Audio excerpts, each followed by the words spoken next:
दोस्तों, आपने भगवान शिव की महिमा के कई किस्से सुने होंगे, लेकिन सतयुग में घटी उनकी एक दिलचस्प कहानी के बारे में बहुत कम लोग जानते हैं। विष्णु पुराण में भगवान शिव ने शरभ रूप में भगवान विष्णु के एक अवतार नरसिंह के साथ युद्ध करने का एक प्रसंग उल्लेख है।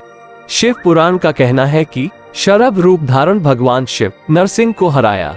विष्णु पुराण में कहा गया है कि विष्णु ने शरभ से लड़ने के लिए गंधभेरुंड का दूसरा रूप धारण किया। भागवत पुराण के अनुसार कहानी की शुरुआत दैत्यों के नास्तिक राजा हिरण्यकश्यप से होती है।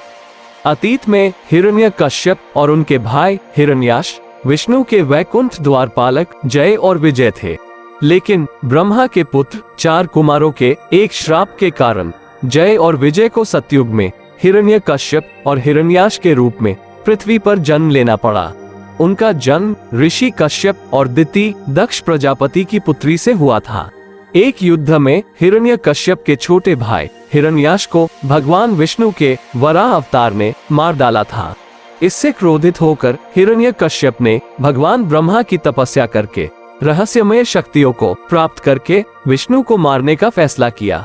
ब्रह्मा हिरण्यकश्यप के सामने प्रकट होते हैं और उन्हें अपनी पसंद का वरदान देते हैं।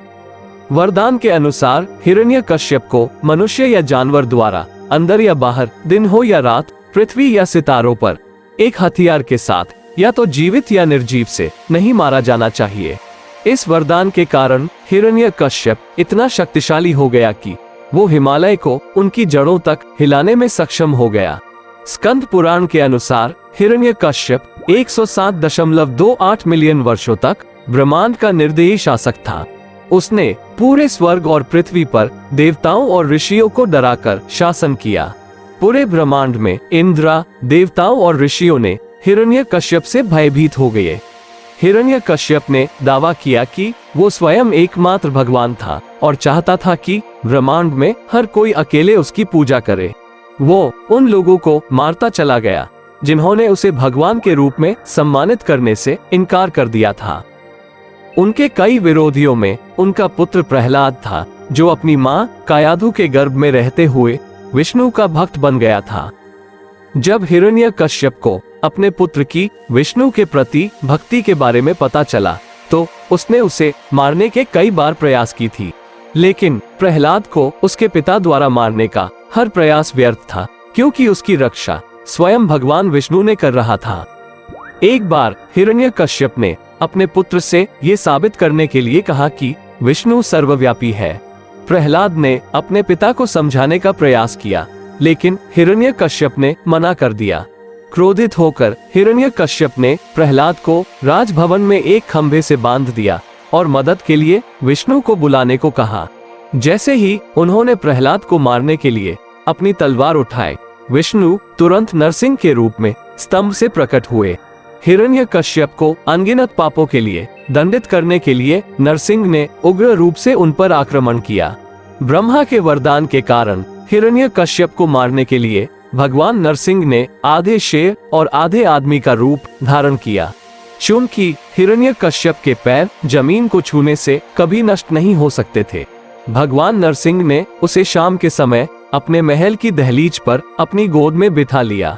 साथ ही हिरण्यकश्यप को हथियारों से नहीं मारा जा सकता था, इसलिए नरसिंह ने हिरण्यकश्यप को मारने के लिए उसके पेट को अपने पंजों से फाड़ दिया और इस तरह उस दुष्ट राजा का अंत कर दिया। भगवान नरसिंह ने हिरण्यकश्यप राक्षस को मारने के बाद भी उसका क्रोध उग्र होते गया।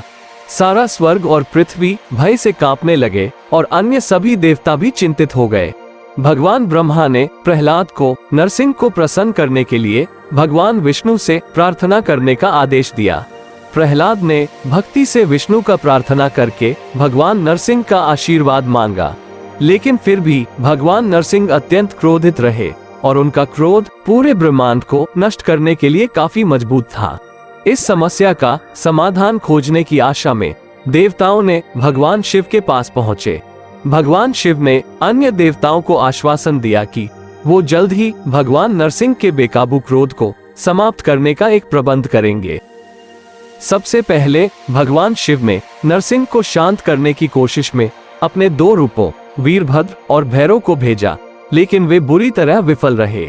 तब भगवान शिव ने खुद को विशालकाय शरभ अवतार प्रकट किया, जहां वे 1/3 शेर, 1/3 पंखों वाली पक्षी और 1/3 इंसान थे। इस प्रकार शरभ अपने पंखों का उपयोग करके नरसिंह को हवा में उठाकर अपने वश में करने में सक्षम हो गए। तब विष्णु अपने मूल रूप में लौट आए। लेकिन श्रीमद्भागवत, विष्णु पुराण और नरसिंह पुराण के अनुसार जैसे ही प्रहलाद उनके सामने आए और शांत रहने की प्रार्थना की, भगवान नरसिंह शांत हो गए और कहानी में शिव जी की कोई भूमिका नहीं थी। कुछ अन्य दंत कथाओं के अनुसार भगवान शरभ को वश में करने के लिए विष्णु 2 सिर वाले पक्षी गंधभेरुंड पक्षी के रूप में बदल गए थे। मान्यताओं के अनुसार शरभ तथा गंधभेरुंड अवतार के बीच 18 दिनों तक भीषण युद्ध हुआ। अंत में शरभ अवतार मारा गया तथा पुनः भगवान शिव में समा गया। उसके पश्चात भगवान विष्णु के रूप में गंधभेरुंड अवतार का क्रोध शांत हो गया तथा वो भी श्रीहरि में समा गया। अगर आपको ये वीडियो अच्छा लगा हो तो लाइक और कमेंट करें और सब्सक्राइब बटन पर क्लिक करें। धन्यवाद।